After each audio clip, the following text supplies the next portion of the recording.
President Joe Biden's granddaughter, Naomi, and her fiancé, Peter Neal, will say "I do" at the White House on Saturday.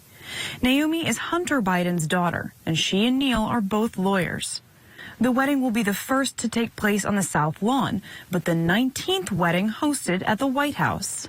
A very select minimum group of people have had the privilege of certainly being married at the White House, either inside or outside. Only one president, Grover Cleveland, has tied the knot at the White House while in office. 9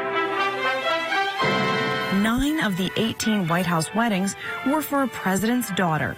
Most recently was Tricia Nixon's 1971 wedding in the Rose Garden.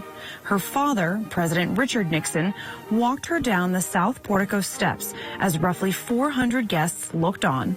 Who giveth this woman to be married to this man? Her mother. And President Lyndon B. Johnson's daughter, Linda, was married in the East Room in 1967. The last formal East Room wedding was by Chuck Robb and Linda Johnson Robb. But her sister, Lucy, had a reception at the White House and got married outside the White House here in Washington, D.C. So even within a family like the Johnsons, they can choose to do different things. Jenna Bush, daughter of President George W. Bush, also skipped a White House ceremony in favor of her family's ranch in Texas.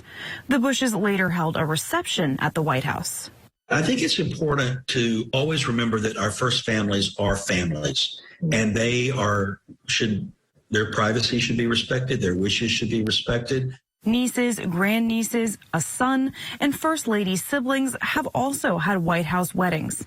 Naomi Biden is the first granddaughter to exchange vows there. The White House has said the Biden family will be covering all wedding costs.